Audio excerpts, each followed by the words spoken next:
Bom dia, gente. Tudo bem? Bom dia, professor. Como é que vão vocês? Como é que foram de Semana Santa? Tudo bem? Pedro, como é que está você? Tudo certo, professor. Bem descansado. Essa semana teve um feriadinho gostoso. Essa próxima agora vai ter outro de novo, né? Então estou dando uma relaxadinha. Eu sei, mas é isso mesmo. Então, gente, vamos retomar o nosso fio da meada. Hoje eu concluo aquela parte histórica, mostrando sempre um link prático, né? E eu estava falando, esgotamos a questão da França, e vou fazer uma passagem muito rápida, porque precisamos avançar no programa, sobre a questão da Alemanha. A Alemanha toma uma posição contrária da França, porque o que a França diz? Qual é a marca do direito administrativo francês? Tudo que não é direito civil. Quer dizer, a principal definição é isso. As regras de direito civil estão expulsas do paraíso. Ou seja, na verdade, enquanto você admite a culpa, eu tendo a responsabilidade objetiva, onde você pretende que haja, na verdade, uma obrigação entre as partes contratualmente estabelecida, a minha fonte principal é a lei. E aí ele vai. Só que os alemães não tiveram uma Revolução Francesa. Eles não estavam brigados com o rei, não tinha, na verdade, um movimento disso. Então, eles constroem um direito administrativo, vão por outro caminho. Como eu disse que a questão jurídica é, sobretudo, uma questão metodológica, eles vão por um caminho dizendo, olha, basta aperfeiçoarmos as noções de direito civil, basta aperfeiçoarmos as noções de direito civil para chegarmos a um direito administrativo. Não é preciso abandoná-las. Então, vamos imaginar, eles dizem, olha, o princípio da boa-fé, é claro que é uma regra de direito civil, mas não é porque o princípio da boa-fé na verdade, tudo bem, Caroline, obrigado pela mensagem, tudo bem por aqui. Então, o direito administrativo vai tomar a questão da boa-fé e tratar de uma outra forma, chamando, eu vou escrever essa palavrinha, porque é difícil de a gente... Da proteção da confiança no Estado, isso está inclusive na Constituição. A proteção da confiança no Estado significa, basicamente, de que o Estado, isso aqui foi herdado e mal herdado, como direito adquirido. Eu vou só colocar aqui, porque é uma palavrinha um pouco...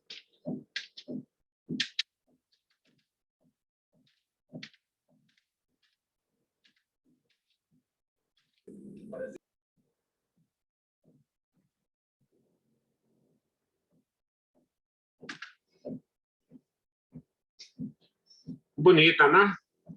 Vertrauensschutz. Vertrauensschutz significa proteção à confiança. Literalmente, ou mais poeticamente, o direito de sonhar, o direito de acreditar, não é? Então, ele parte, evidentemente, da boa-fé, mas ele diz o seguinte, se as promessas de um particular valem, também as promessas do Estado valem. E aí é a grande contribuição que nós temos para um direito autônomo e não imperativo, e não imperativo, porque tudo que o Estado lhe garante, o Estado deve assegurar. E onde é que eu digo que nós copiamos mal o direito adquirido? Porque o direito adquirido protege o resultado depois que o jogo termina. E a confiança no Estado protege o resultado quando o jogo, a partir do começo do jogo. Eu vou comer? Como? Gilmar? Ok. Gilmar, seu microfone está Oh, ligado. perdão, professor. Perdão. Tranquilo, Gilmar. Então, Anelisa, já que você se manifestou aí, vamos pensar. Na verdade, uma coisa é o direito adquirido. O que o Supremo Tribunal Federal vem repetindo essa cantilena do direito francês há muito tempo? Olha, a expectativa de direito. Então, se alguém pode se aposentar aos 30 anos, a regra de aposentadoria, enquanto ele tiver 29 anos e 11 meses, pode mudar, porque ele só tem uma expectativa de direito. Quer dizer, o direito só se consolida quando preenchidos todos os requisitos à sua satisfação, quando exauridas todas as condições, e não quando, na verdade, se inicia o relacionamento. Então, o Supremo tem dito assim, olha, ninguém tem o direito a regime jurídico, então servidor público não tem direito a regime jurídico. Os alemães, ao contrário, os alemães dizem, você vai se aposentar pelas regras com as quais você entrou. Você vai se aposentar no momento de decidir as regras da sua aposentadoria, não é o momento do término do prazo, quando você completou, é o momento do seu início, do seu ingresso, porque se a promessa do particular vale, muito mais razão a promessa do Estado, do setor público. Setor público é igual a Estado, gente. Eu sempre tenho que voltar, às vezes, a abrir parênteses, e vou abrir um parênteses um pouquinho longo, não muito, sobre essa questão de público estatal e privado, né? Porque a gente usa muito público como sinônimo de estatal, não é verdade? Se eu estou certo nessa colocação, quem concorda comigo de que a gente usa o poder público, o Estado, os bens do Estado, os bens públicos são bens de uso comum do povo, bens de uso especial, bens dominiais, ou seja, aqueles que entraram na propriedade porque o Estado comprou, mas não tem nenhuma finalidade comum. E é interessante que as pessoas, às vezes, confundem bens de uso especial com bens de uso comum do povo. Bens de uso comum do povo, e aí a classificação vale, são as ruas, os lagos, os parques, etc. E aí o sujeito diz assim, a faculdade de Direito é pública, eu posso entrar aqui a hora que eu quiser e sair a hora que eu quiser, ninguém precisa fazer nada aqui. Ora, ela é um bem de uso especial, ela tem uma finalidade restrita, então você só pode, na verdade... Prof, posso te interromper? João Vitor Fernandes está com o microfone aberto. João Vitor Fernandes. Isso, vai estudar? Isso é relaxar. Ele está com o microfone aberto. Eu não quero trancar o microfone de vocês, para vocês poderem interferir, eu incentivo. Mas faço um apelo para que vocês só abram o microfone quando quiserem intervir, né? Para não atrapalhar os outros. Então, o bem de uso especial, por exemplo, Será que você pode entrar num quartel e dizer, eu vim almoçar hoje aqui, isso aqui é público e tal, e sentar junto com os militares, isso aqui bem... Ou, e aí eu já vou dizer, bom, seja estatal ou não, você pode entrar no hospital? Não. Se você não for paciente, visitante, você tem regras de restrição. Aí já os franceses falavam da cláusula do admittance, ou seja, da admissão. Então, nos bens especiais, nos bens de uso comum do povo, você pode fazer um uso ainda assim compatível. Você não pode usar uma praça para disparar tiros, bombas ou mesmo fazer gritarias, barulhos, etc, etc, etc. Por exemplo, é muito comum no interior, eu sou do interior, e quem for do interior médio, né, conhece os famosos, aqui em Salvador, eu não sei se vocês conhecem, não sei se é tão generalizado, eu conheço um carro de som que eu chamo de carro do ovo. Ele diz, olha, o ovo, vai acabar o ovo, não sei que lá. Todo dia eu me pergunto assim, por que ele não traz uma quantidade suficiente? Porque de vez em quando ele diz, o ovo vai acabar, organizem a fila. Já me disseram que não tem fila nenhuma, é apenas uma jogada de marketing.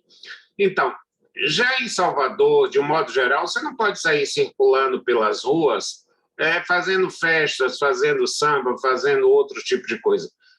O governo do estado de Pernambuco utilizou-se até, lá também tem o carro do ovo, o governador do estado disse o seguinte, disse, olha, nós usamos a ideia do carro do ovo, fizemos o carro da vacina, olha a vacina, venha tomar a sua vacina, não deixe acabar as doses, estamos aqui pertinho, etc, etc, etc. Mas mesmo os usos do bem de uso comum do povo tem uma restrição. Então, essa classificação está lá no Código Civil. Bens de uso comum do povo, ruas, praças, etc. Bens de uso especial, uma escola, um hospital, um quartel, uma coisa dessa. E bens dominiais, o que são esses? São bens que, na verdade, foram adquiridos pelo Estado por diversas circunstâncias, as terras devolutas são um exemplo disso. Mas onde é que eu quero chegar, gente? Será que público é mesmo igual a estatal? Dentro daquela ideia, vocês já viram que eu sou fã de Popper, né? Dentro da ideia de Popper, vamos tentar fazer a negação. Eu vou afirmar que que público não é igual a estatal e nem é igual a privado. Vou só provocar um efeito de choque. Alguém, por acaso, tem a Constituição Federal aí?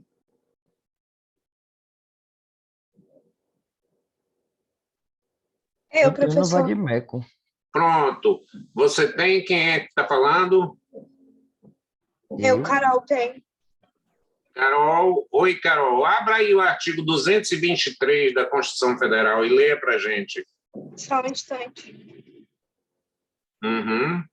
Compete, artigo 223. Compete ao Poder Executivo outorgar e renovar concessão, permissão e autorização para o serviço de radiodifusão sonora de sons e imagens, observado o princípio da complementaridade dos sistemas privado, público e estatal.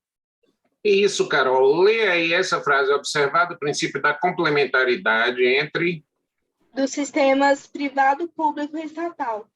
Quer dizer, a própria Constituição admite que você tem que complementar o público com o estatal e o privado, observada a complementaridade entre o público, o privado e o estatal, viu, Carol? Aí é por isso que eu estou dizendo, olha, não é só por isso, seria um argumento muito raso, seria uma impropriedade terminológica, que delas há muitas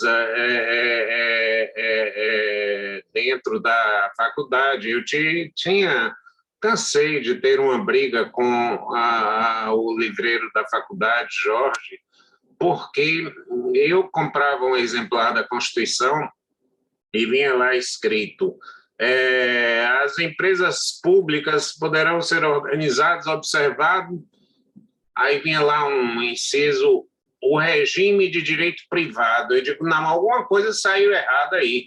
Empresa pública observa o regime de direito privado. E aí eu resolvi olhar algumas outras contradições. As terras públicas e as devolutas serão insuscetíveis de uso capião. Zorra, que diabo é isso, gente? Terras públicas e devolutas? Mas devoluta não é pública? Devoluta não foi a que foi entregue ao Estado dentro dessa coisa? Aí eu comecei a, como se diz na minha terra, matutar. Matutar é uma forma muito inteligente. Os matutos têm uma sabedoria muito peculiar. E eu comecei a matutar. E digo, será que tem diferença entre o público estatal e o privado? E aí eu comecei a verificar alguma coisa do seguinte tipo. Só um segundinho.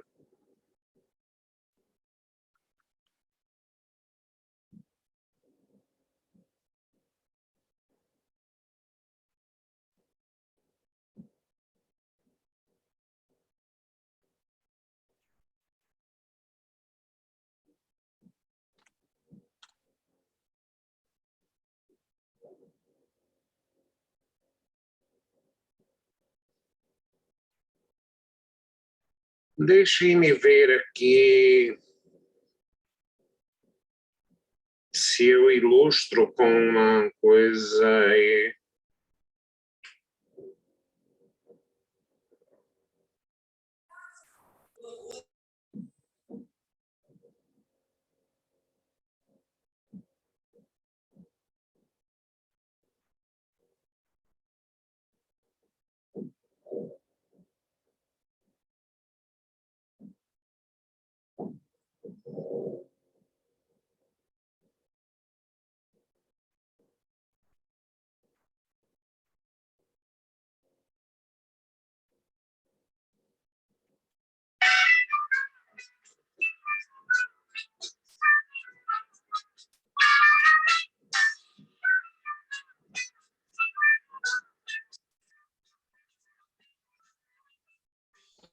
Só colocar mais perto do microfone, tá baixinho.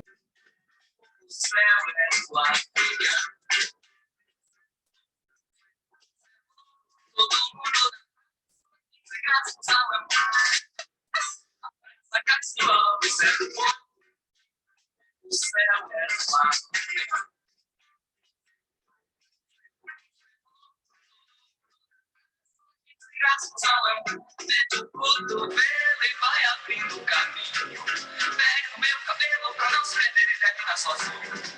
O tempo passa, mas na raça eu chego lá. É aqui nesta praça que tudo vai ter que pintar.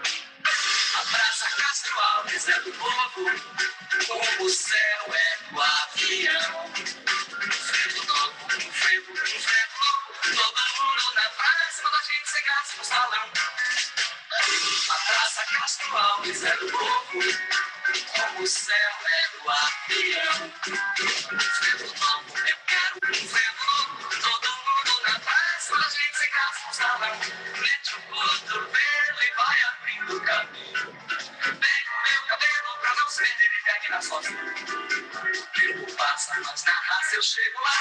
É aqui nesta praça que tudo vai ter que pintar.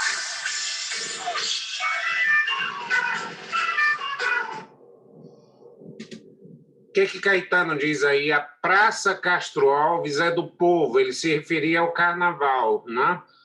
É uma música de carnaval. E no momento ele diz como o céu é do avião, ou em outra variação, como o céu é do condor, não é aquela ave de voos altos, né? E aí tem uma frase também que é preciso captar. Toda a gente na praça manda a gente sem graça para o salão. Quem era a gente na praça? A negritude baiana, alegre, festeira, amiga, fraterna, resolveu mandar os brancos sem graça para os salões. Então, haviam as festas do Yacht Club, do Baiano, de não sei o que lá e tal, tal, tal. E aí os brancos acharam, eu acho que o carnaval da rua é melhor do que o da praça. Aí eles privatizaram o carnaval da rua, valendo-se de quem? Do Estado, leia-se, do município, que regulamentou os camarotes, que regulamentou os blocos, os cordões, etc., criou até os cordeiros. O que eu quero dizer com isso? Que a ausência do Estado fazia da praça pública, do povo. E a presença do Estado tornou, não a Castro Alves, mas o circuito Barra Ondina, privado. Tá? Quem privatizou foi o Estado. E quem publicizava era a ausência do Estado. Isso parece contraditório, mas se vocês não aprenderem essa coisa, fica difícil seguir adiante, gente. Eu sei que algumas pessoas dizem assim, ele divaga muito, mas eu ando devagar porque já tive pressa, segundo diz Almir Sater, né? E não adiantou nada, né? Então, o Estado, às vezes, é responsável pela privatização e a ausência do Estado faz com que alguma coisa seja pública, não é? A ausência do Estado seja alguma coisa pública. Algumas entidades, para que sejam públicas verdadeiramente, precisam ser não estatais. Por exemplo, a Cruz Vermelha Internacional não se envolve com nenhum tipo de Estado, ela socorre terroristas ou cristãos, samaritanos ou judeus. Independentemente, o problema dela é de saúde, ela não está vinculada a um Estado, e ela não seria tão pública se ela fosse vinculada a um Estado. A própria ONU, a Organização das Nações Unidas, que não é tipicamente estatal, embora eu tenha críticas à ONU, ela é assim mais ou menos como uma teia de aranha, prende os pequenos insetos, mas os grandes sempre escapam, né? Tá aí essa possibilidade. Então, o Estado, às vezes, privatiza. Às vezes, para ser estatal, para ser público, é preciso ser não estatal. O Greenpeace, esse movimento ambiental, diz, eu não recebo dinheiro de nenhum Estado, de nenhuma organização estatal. Para quê? Para dizer eu sou público. Para eu dizer que sou público, eu digo eu não recebo dinheiro estatal. Então, eu sou público, eu tenho interesse público legítimo. A Alessi, na Itália, falava do interesse público primário e do interesse público secundário, que é o que hoje nós falamos de interesse da administração, que é uma coisa, e interesse público, que é outra coisa, né? Então, quando as capitanias hereditárias não foram povoadas, não se tornaram públicas, foram devolvidas ao Estado, né? E daí porque a expressão terras devolvidas ou devolutas, né? Como a Constituição prefere chamar, né? Então, elas, porque não se tornaram públicas, foram privatizadas, né? Então, é necessário, às vezes, ser não estatal, é fundamental ser não estatal, para, na verdade, ser público.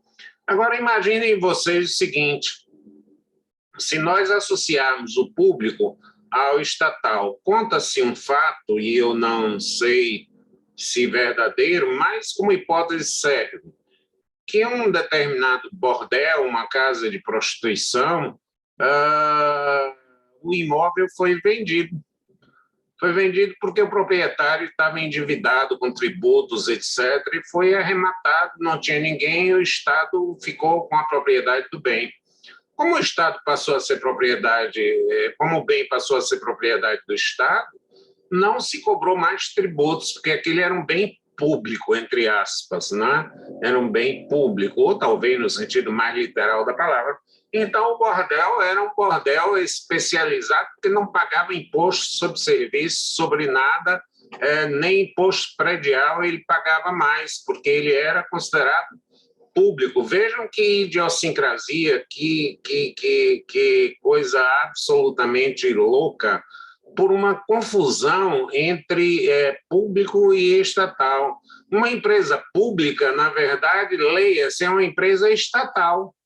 É uma empresa estatal. Por exemplo, a Caixa Econômica Federal, ela pertence ao Estado, mas ela visa lucro, ela cobra juros altos, como o sistema bancário, ela apresenta balanço e diz, eu ganhei tanto. Então, ela é uma empresa de propriedade do Estado, o que não faz com que o Estado tenha o toque de Midas, lembram-se dessa fábula, né? Que ao tocar em tudo se torna público.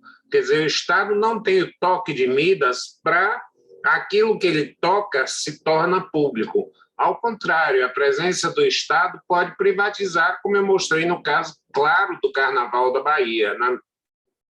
Trazendo até para me auxiliar nessa aula, obrigado, Caetano, para me participar comigo dessa aula, né?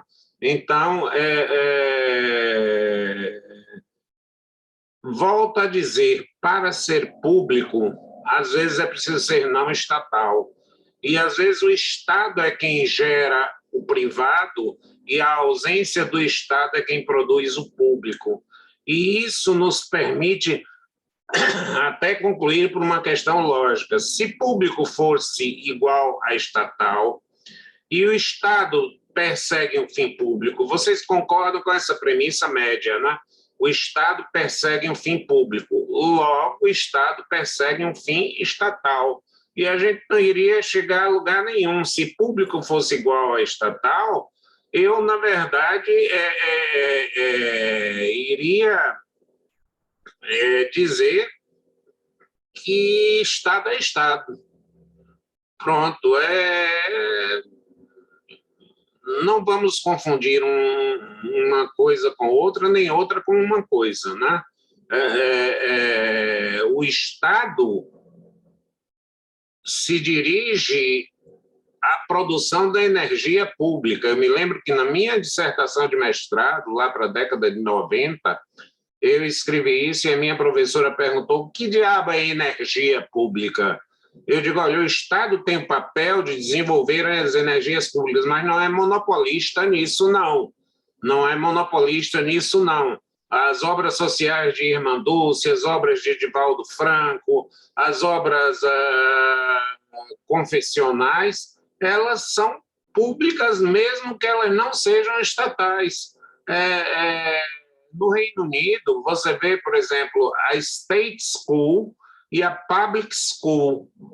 Ou seja, a State School é uma escola do Estado frequentemente gratuita, e Public School são todas as escolas, porque ela tem um diferencial que a faz pública. Por isso que, por exemplo, qualquer universidade, mesmo que não pertença ao Estado, tem que cumprir regras mínimas, tem que se submeter à tutela do Estado, que lhe reconhece um valor público, né? Eu não posso falar, eu posso pensar numa padaria como algo privado, mas não posso pensar numa universidade como que não tenha um caráter público, né? Que não tenha um caráter público. Então, o caráter público não depende de ser estatal, não depende de ser estatal. Brian, bom dia.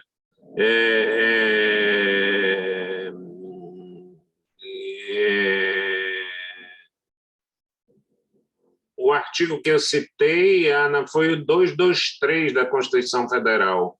Tá? É apenas um dos exemplos. Acho que 160 você também vai encontrar terras devolutas, 172, eu sou péssimo de artigos, viu? Vocês vão encontrar o conceito de empresas públicas, basta ir para o índice, né? E vocês vão encontrar empresas públicas, vão ver que elas têm personalidade de direito privado, elas têm personalidade de direito privado, né?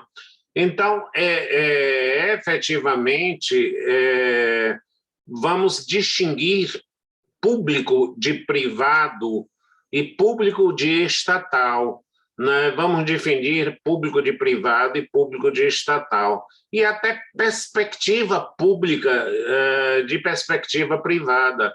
Sob o ponto de vista do desenvolvimento de um país, da busca da igualdade social, a educação é eminentemente pública. Mas se o cidadão quer apenas progredir na carreira dele, ganhar um título a mais, ele está dando uma perspectiva privada ao aprendizado dele, né? Ele diz, olha, eu quero ser especialista, eu quero ser graduado em Direito, porque eu ganho tantos pontos na minha promoção. Ele está vendo aí uma perspectiva privada. Eu não sei se vocês captaram essa mensagem aí da distinção entre público, privado e estatal. Como a gente está com um hábito muito positivista, eu comecei com o artigo 223, a complementaridade.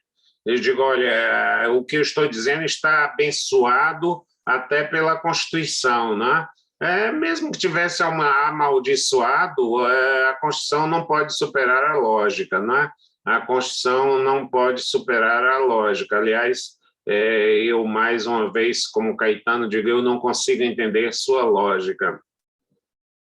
A Constituição, por exemplo, diz que o direito à vida é assegurado a todos os brasileiros e estrangeiros residentes no país. Gente, pode um negócio desse? Quer dizer, se você pegar a Constituição literalmente, o estrangeiro turista não tem direito à vida no Brasil.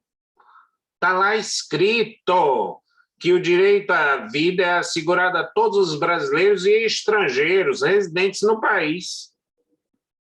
Quer dizer, se você estiver aqui a passeio e não for residente no Brasil, você pode, se os bandidos souberem disso, vão dizer que é inconstitucional punir alguém por homicídio de estrangeiro, né?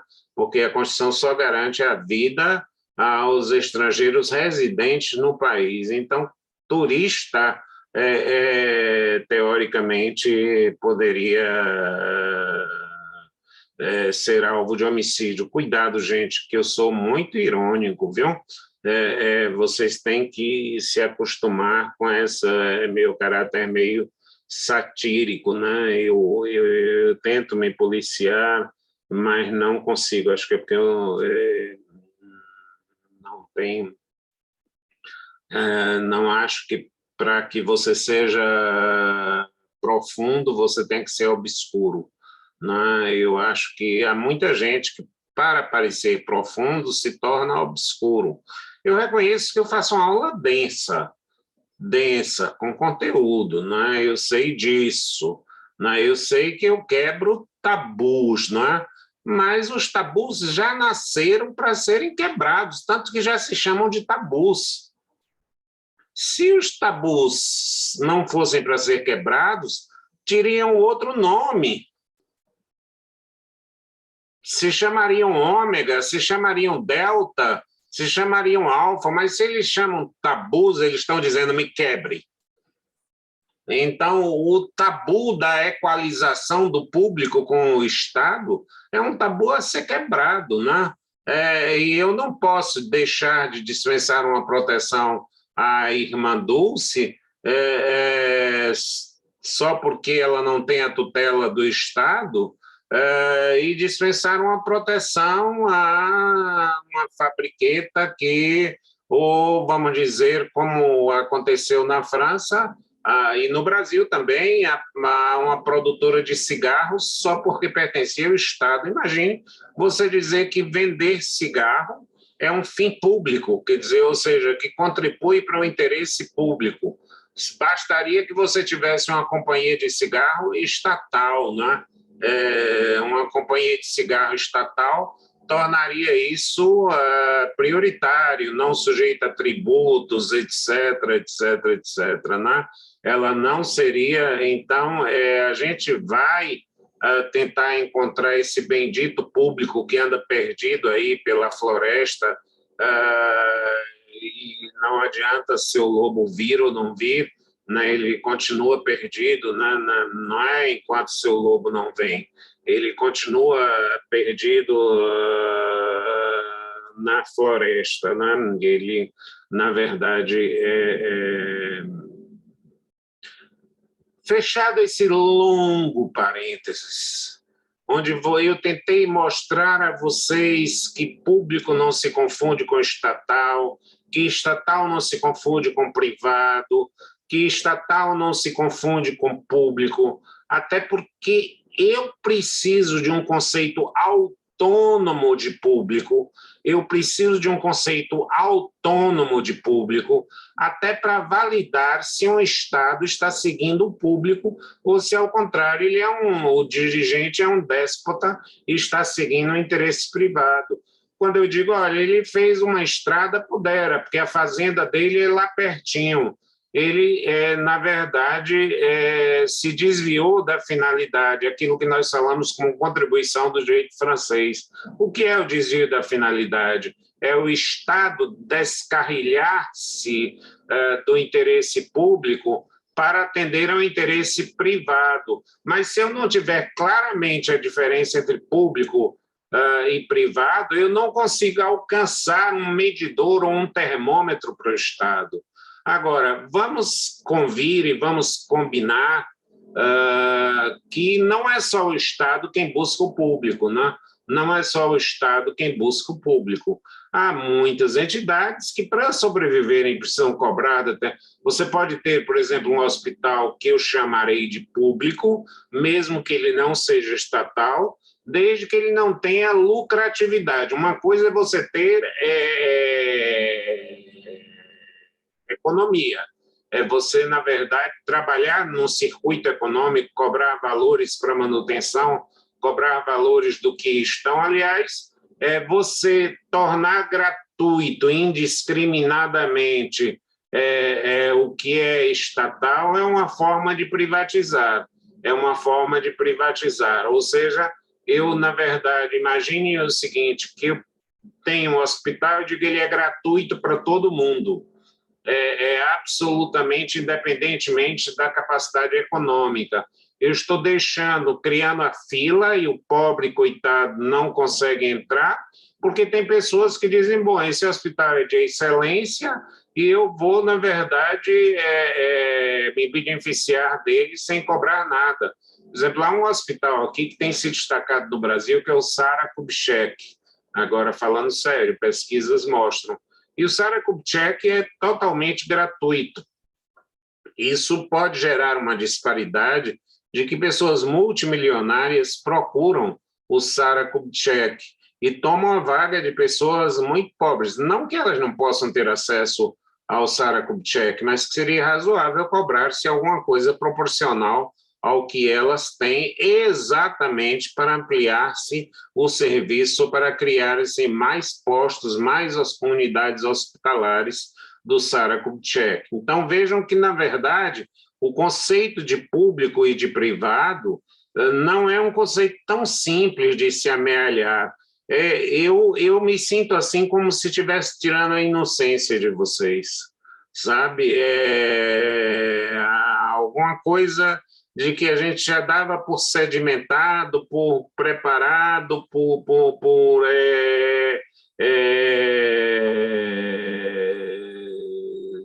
bem sedimentado, né? Bem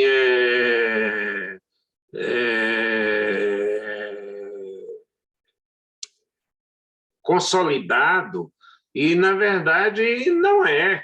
É uma crença, é um falso mito que não resiste a uma prova. Sabe por que em direito a gente acredita muito nessas coisas? Porque não se exige uma prova. Gabriel.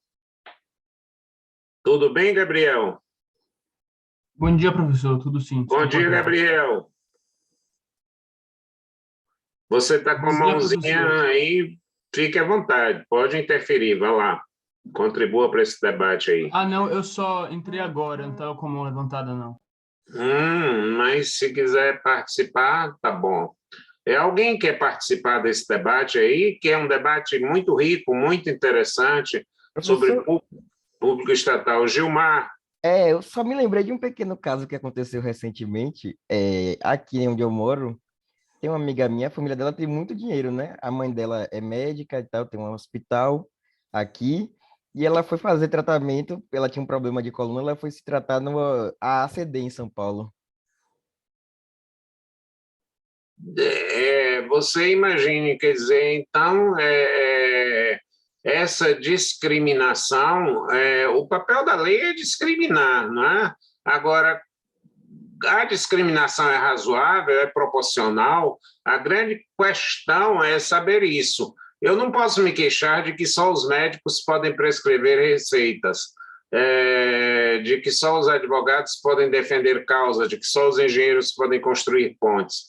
Mas eu posso me queixar da discriminação de que só alguém rico tem acesso a um bom hospital, porque a saúde deve ser uma garantia de todos. Então, o papel da lei é discriminar, a questão é saber da razoabilidade, da proporcionalidade. Obrigado, Gilmar, pela sua inteligente contribuição. Eu acho que os casos é que nos fazem gerar uma teoria, né? Vocês vejam que a gente outro tabu que eu tento quebrar. A gente não precisa de uma teoria para depois ver onde vai encontrar. Onde é que eu encaixo essa teoria? Eu tenho que ter a prática e extrair dela a teoria. E nisso, gente, vai uma diferença grande metodológica do curso. O método é indutivo e não dedutivo. Eu saio das experiências particulares para construir uma formulação geral que vocês possam voltar a confirmar nas experiências particulares.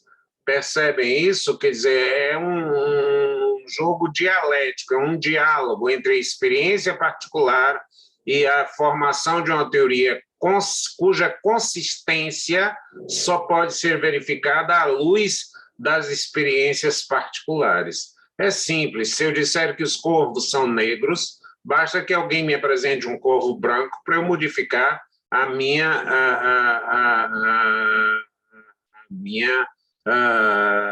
teoria, né? E aí depois falaremos sobre indução aberta, indução fechada, essa é uma outra coisa. Bom, então os alemães, eles partiram metodologicamente da questão da confiança no Estado.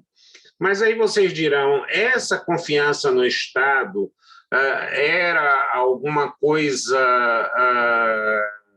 tirada da cabeça de um gênio inspirado? Eu admito até que Euclides fosse um geômetra altamente inspirado, como foi um filósofo também, né? Como Arquimedes, como Aristóteles, e física e filosofia são muito próximas, né? Mas eu vou fazer uma demonstração prática de como funciona a proteção à confiança no Estado. Por que eu estou chamando de Vertrauensschutz? Porque quando eu falo nisso, eu posso cobrar honorários mais altos lá no escritório, tá? O pessoal diz, poxa, esse cara é bamba, fala até alemão, né? Digo, olha, a questão é a gente tentar, na verdade, mostrar o Vertrauensschutz. Brincadeira, eu não uso isso não, porque a gente tem que usar uma linguagem acessível, Eu adoro uma piadinha velha, antiga, que diz o seguinte, uma senhora muito simples liga para o advogado e diz, doutor, aquele safado não está cumprindo o acordo de pensão que ele fez em audiência. E o advogado diz, minha senhora, então o jeito é, vamos ter que executá-lo. Não precisa isso não, doutor, uma boa surra resolve. Uma boa surra resolve. Não precisa chegar a tanto, não. Negócio de executá-lo, não. Uma boa surra nesse malandro resolve para ele poder pagar. Chega, peraí, eu também não quero tanto, não. Então, como é que o princípio da confiança no Estado se estabeleceu? Vocês topam fazer um experimento comigo? Serem minhas cobaiazinhas queridas? Assim, não tem efeitos colaterais, não. Pensem no seguinte, na vida comum de vocês, no dia a dia, no começo do dia de hoje, vocês, na verdade, exigem a demonstração ou confiam? Ironicamente, eu vou dizer a vocês o seguinte, eu sempre exijo a demonstração. Por exemplo, se eu tivesse que pegar um Uber para ir para a Faculdade de Direito dar aula presencial, eu diria, bom dia, senhor, sua carteira de habilitação. O cara do Uber ia se estranhar, mas eu preciso acreditar que ele está hábil. Meu senhor, o aparelho aqui, o senhor me confirma, ele disse que o senhor já fez 2.000 viagens, tá? E o senhor teria o telefone de alguém para eu confirmar se o senhor conduziu bem, se o senhor foi educado, hein? E o camarada vai achar o quê? Que eu sou meio louco, né? Que eu sou meio louco. O senhor fez a revisão dos seus pneus quando? E o óleo do seu motor está tudo ok? Tudo tranquilo? O senhor tem o certificado de revisão aí? Não se Eu importe. acho que nesse momento ele já teria cancelado a corrida e deixado o senhor lá, né, professor? Como é, Gilmar? Eu acho que depois de tanta pergunta ele já teria cancelado a corrida e ido embora. Eu acho, né? Mas se eu já estivesse dentro do táxi, o que ele iria fazer? Ia dizer, desça, né? Eu não ia estar falando no aplicativo, não, que eu não sou bobo, Gilmar. Eu ia lá dentro, depois de sentadinho, o senhor é Celso? Sou. Aí ele entrava e olha, eu tenho umas perguntinhas para fazer antes do senhor seguir, né? Aí,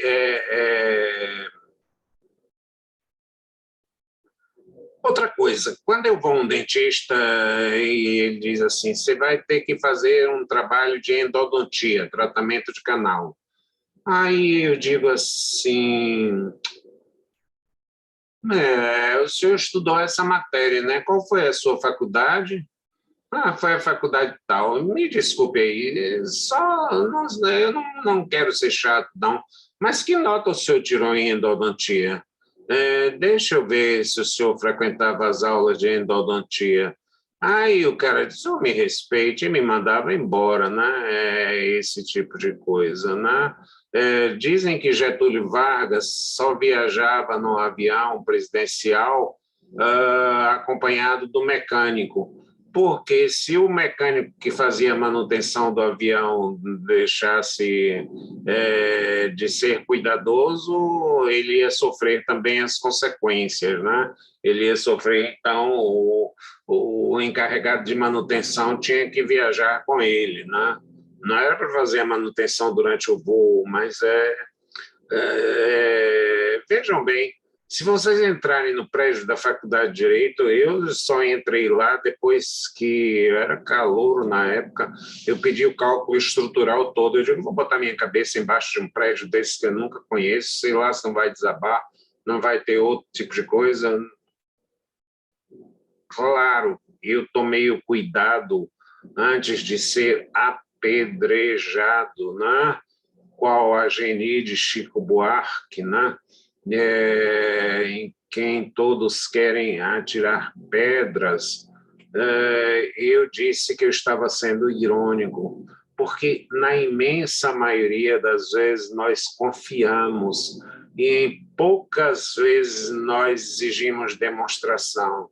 Então, a vida, se tivéssemos que pedir a demonstração de tudo, ela seria insuportável, irrespirável, existencialmente incompatível. Então, a confiança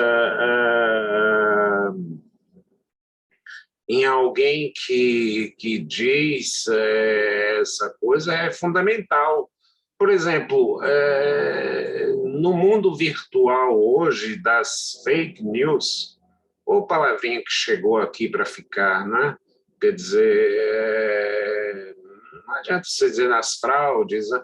É melhor dizer fake news, assumir, eu não tenho essa coisa. Qual é um dos principais elementos que você verifica para saber se é fake news? A fonte. Não, essa fonte é uma fonte séria, é uma fonte ponderada, é uma fonte que eu confio.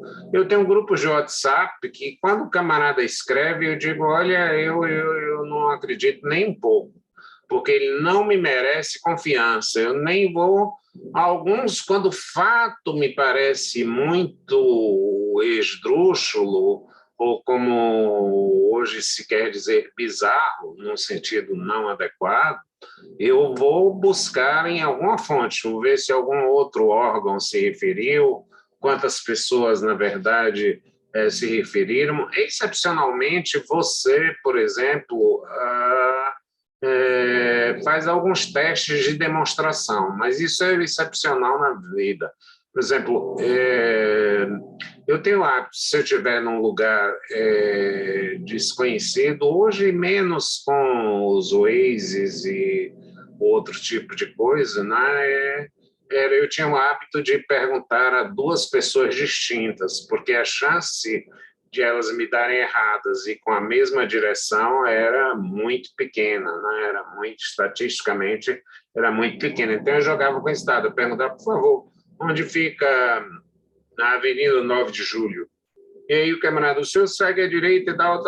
Eu deixava o camarada sair, né? Porque é melhor sempre falar pelas costas, né? Mas que é essa coisa de falar pela frente, né? Você deixa o cidadão sair e fala, né? Fulano não vale nada e tal. Estou brincando com vocês. Então, eu perguntava à segunda pessoa. Se a segunda pessoa me confirmasse, eu aí já teria um dado de corroboração, dado de que é a expressão de Popper, corroboração. Então, a confiança no Estado é a confiança na vida. Não foi uma indicação de fulano. Nessa eu confio. Tem um cidadão que está molestando muito os franceses, se chama Parker. Parker é um advogado que era fanático por vinhos, hoje é profissional, e começou a editar uma revista recomendando os vinhos de 0 a 100 pontos. Então, os franceses brigam para ter 90 pontos de Parker, porque o vinho se torna mais caro, mais precioso, mais apreciado, porque eles confiam na degustação de Parker. Eles confiam então, o índice Parker para vinhos, por incrível que pareça, é um índice norte-americano, mas acreditado no mundo inteiro, né? Acreditado no mundo inteiro, porque pelo menos eles fazem. Então, o que aconteceu aí? Uma confiança. Você não foi, na verdade, provar esse tipo de coisa. Na Idade Média, hoje nós estamos na Idade Mídia, né? Saímos da Idade Média e passamos para a Idade Mídia. A frase não é minha, é do ministro Carlos Aires de Brito, né? Que é um poeta. Saímos da Idade Média e entramos, de repente, na Idade Mídia. Então, na Idade Média era muito comum o envenenamento de pessoas na comida ou na bebida. Por isso, nós ficamos com um resquício muito leve de que, como eram os homens quem convidavam para sair, então vamos a um jantar, estou lhe convidando para um jantar, isso é uma sociedade um tanto quanto machista, os homens também provavam o vinho em primeiro lugar. Notem que os sommeliers, os garçons, onde estiverem, eles primeiro servem ao homem, aquele pouquinho só, para o homem dar o aval. Aquilo era a forma de que o anfitrião, o dono da casa, provava primeiro o vinho, depois ele servia daquele mesmo vinho ao convidado, né? Ao convidado. E aí o convidado tinha certeza de que não estava envenenado, porque ele iria provar. Uma vez eu entrei com água mineral no avião, o camarada disse: o senhor pode beber um pouquinho? Eu disse: posso. Ele queria saber se eu não estava usando alguma substância explosiva dentro da água ou alguma coisa perigosa. Então, ele foi muito gentil: o senhor pode beber um pouquinho dessa água? Aí eu disse: posso, tranquilamente. E essa era uma forma, mas vejam, na vida inteira nós confiamos, né? Vocês confiaram, por exemplo, em que essa aula seria boa ou seria útil, e por isso vieram, né? E por isso vieram. Espero que essa confiança não tenha sido quebrada, né? Por isso que a teoria da confiança no Estado, ela encontra clareza no sistema alemão, porque ela corresponde a uma vivencialidade comum. Se eu confio nas pessoas, eu sigo essas pessoas. Eu, na verdade, produzo mais para essas pessoas. E aí eu vou pedir a vocês um pouco de sociologia. Confiar é assimilar.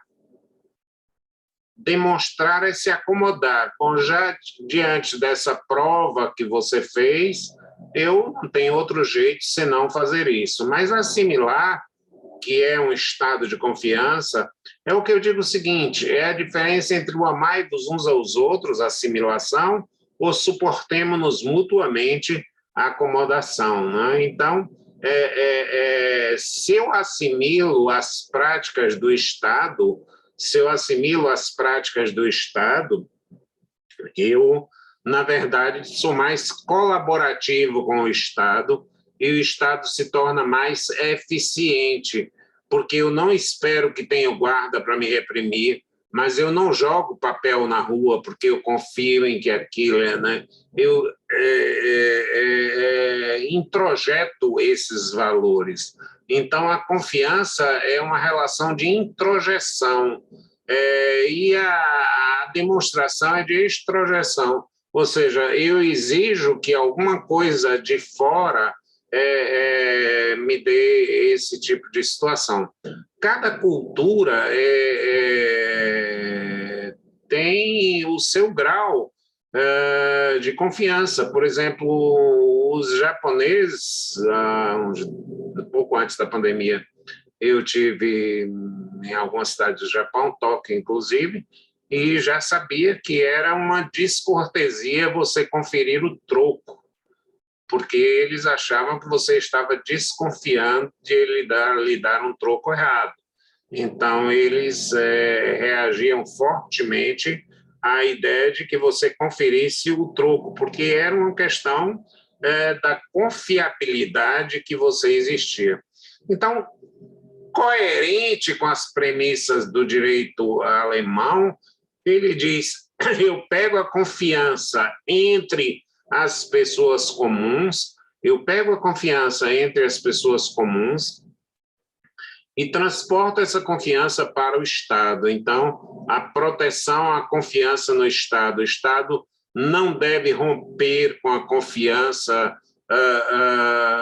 que os súditos, entre aspas, eu acho essa expressão antiga, mas paciência, de que os cidadãos, de que os integrantes daquele Estado alemão, eles devam efetivamente confiar no seu Estado, confiar nas suas instituições, porque assim eles colaboram de forma mais efetiva. Vejam o que é a eficiência, que é um tema que vai ser da próxima aula.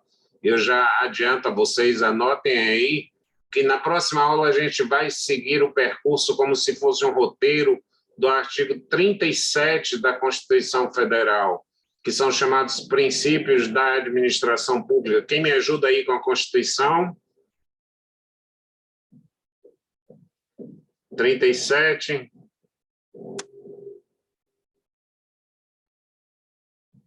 Qual artigo, professor?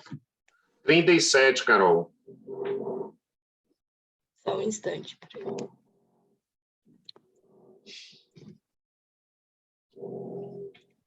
Hum, A administração pública direta e indireta de qualquer dos poderes da União, dos Estados, do Distrito Federal e dos municípios obedecerá aos princípios da legalidade, impessoalidade, moralidade, publicidade e eficiência, e também ao seguinte. Pronto, eu vou ficar, na verdade, a esses princípios que estão aí na cabeça do artigo: legalidade, impessoalidade, moralidade, publicidade e eficiência, e vamos ter uma visão crítica desse sistema. Para encerrar a nossa conversa, o sistema italiano é o famoso eclético. Ele toma as bases francesas e junta com as alemãs, e aí ele produz obras que vão... Por exemplo, o Alessi fala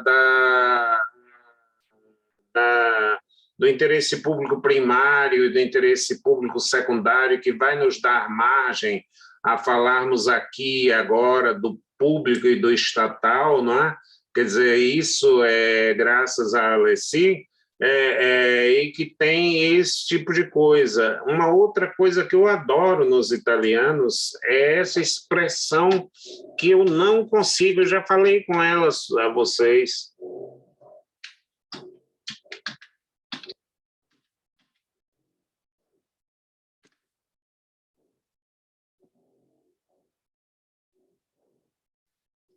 Doverositar.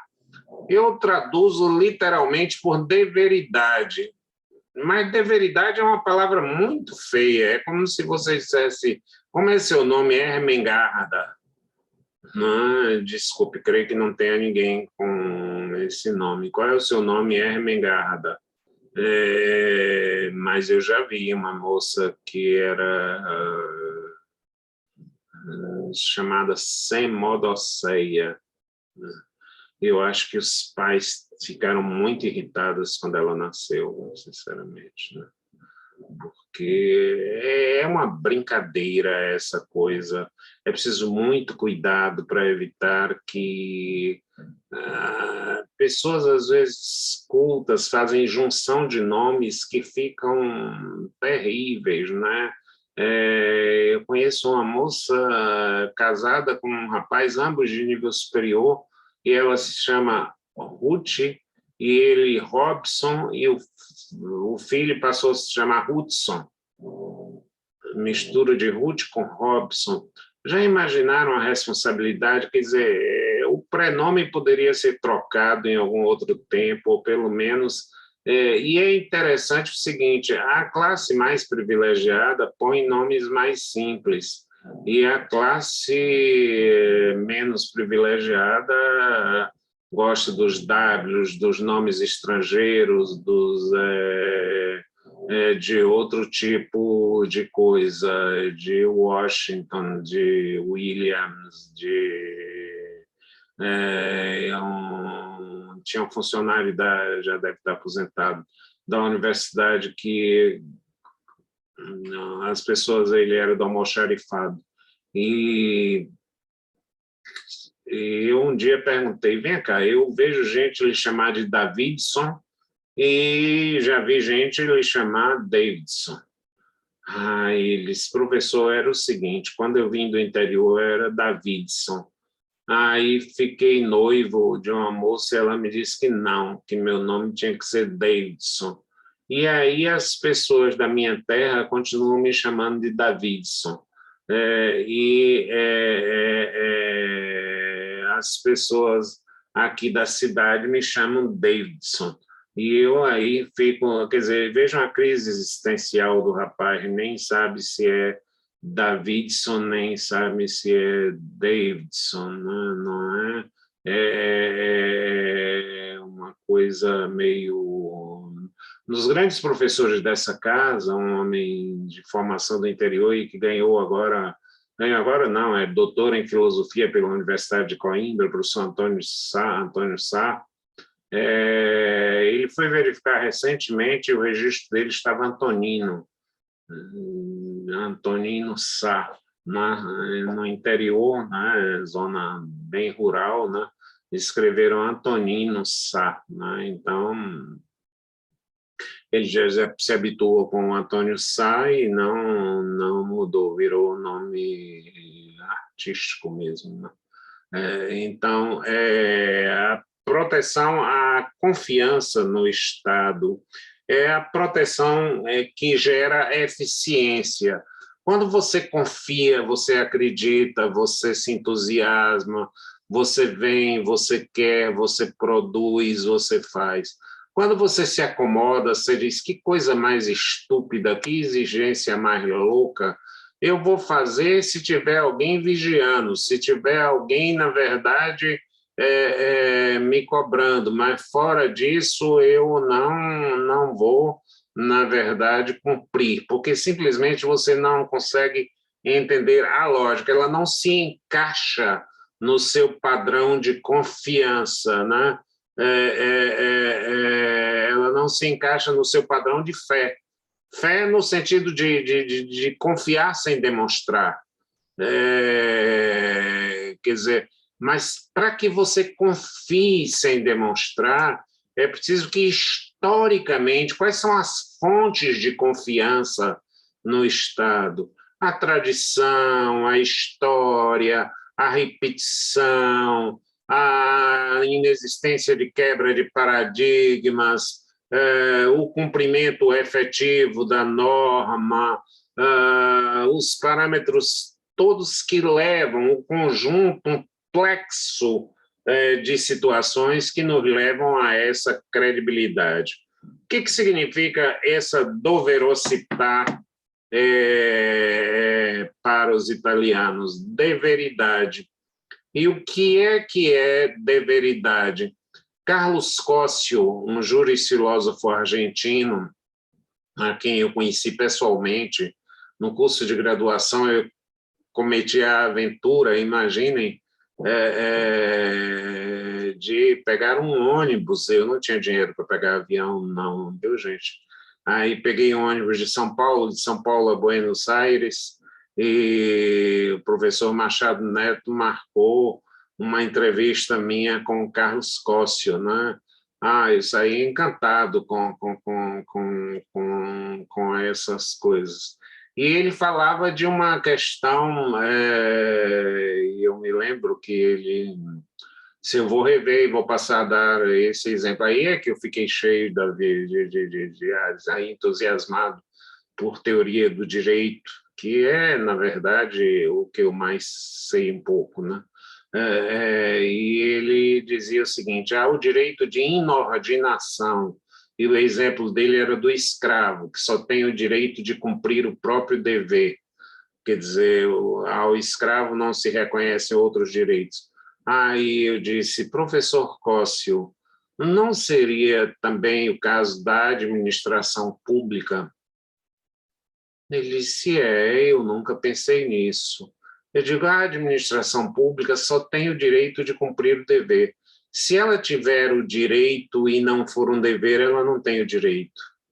Porque ela não tem o direito de cobrar impostos, mas se ela tiver, ela tem o dever de cobrar. Ela não pode abrir mão do cidadão porque é amigo, né? Aliás, dizem que o IPTU, o Imposto Predial e Territorial Urbano, nas cidades do interior se arrecada pouco, porque os amigos não pagam e os inimigos não pagam e dos amigos não se cobra, né? Então,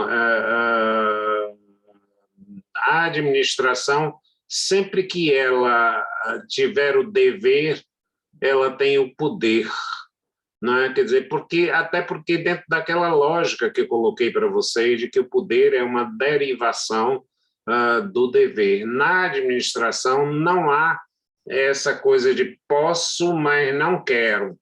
Se você pode, é porque você deve. Não há diferença entre o poder e o dever. Claro, porque o poder tem que ser expressão de acionamento, de operatividade do dever. Tem que ser uma manifestação de operatividade do dever. Tem que ser uma manifestação de operatividade do dever. Daí a expressão doverosità. dá um tema de trabalho de conclusão de curso. Se vocês botarem assim, do Verocitar, todo mundo já vai querer ler, né? O que é esse Estado? E quando, na verdade, você perde a confiança porque você não está cumprindo o dever, mas está atendendo a interesses escusos, né? Eu não tenho dúvida de que a inflação vem alta, mas dá 5% agora no último ano da eleição, me parece alguma coisa de mais pessoal do que de deveridade, desse tipo de coisa. O direito brasileiro é miscigenado, mas com a predominância francesa, As nossas origens são predominantemente francesas, quase nada do alemão e um pouco do italiano, né? Nós vamos ver isso. E na próxima aula nós temos, vocês podem notar, artigo 37 da Constituição, que está no programa, item 3, ou uma coisa dessa. No fim, eu vou mostrar a vocês que a gente está seguindo o programa todo, tá? E tenham um feliz dia, e na quarta-feira nós nos encontramos, com meu abraço pessoal de agradecimento a todos que tiveram a paciência de me ouvir nessa conversa. Eu, tal qual os agentes de voo, gostaria de dizer assim, quando se entra no avião, espero que esse voo seja o mais agradável possível. Eu espero que essa aula seja a mais gratificante para vocês. É assim, para isso que eu me dediquei a ela e para isso que eu fiz. Um beijo grande para vocês. Um beijo, prof. Tchau, tchau. Tchau. Professor, acho que tem alguém com uma dúvida aí. Luma. Ah, sim. Obrigada. Ô, professor, é rapidinho. É só sobre as avaliações. Vamos na quarta-feira, Luma? Vamos abrir um espaço. Na quarta-feira, peça para abrir um espaço, porque eu já estou com um compromisso. Agora, eu vou combinar com vocês como vocês querem a avaliação, tá? Eu não sou muito preocupado.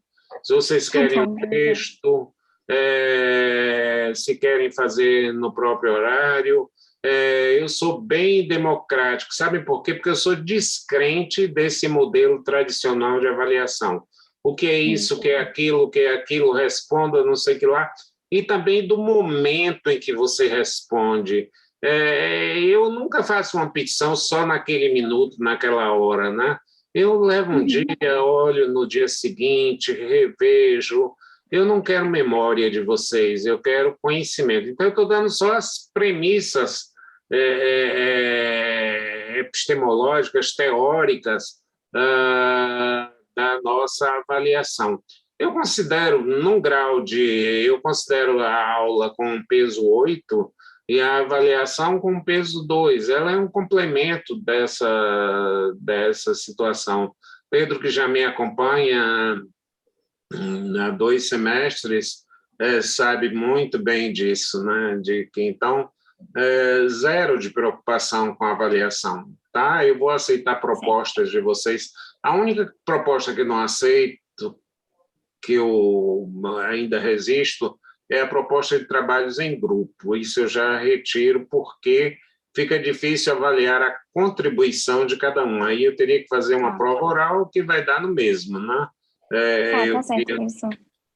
Como é? Então, tá certo. Então, quarta-feira, no começo da aula, eu lembro o senhor para a gente falar sobre isso. Me provoque, sim, sobre esse assunto, tá certo? E tá a bom, gente professor. define essas coisas, tá? Um beijão, um abraço, tchau. Obrigada, tchau. Tchau.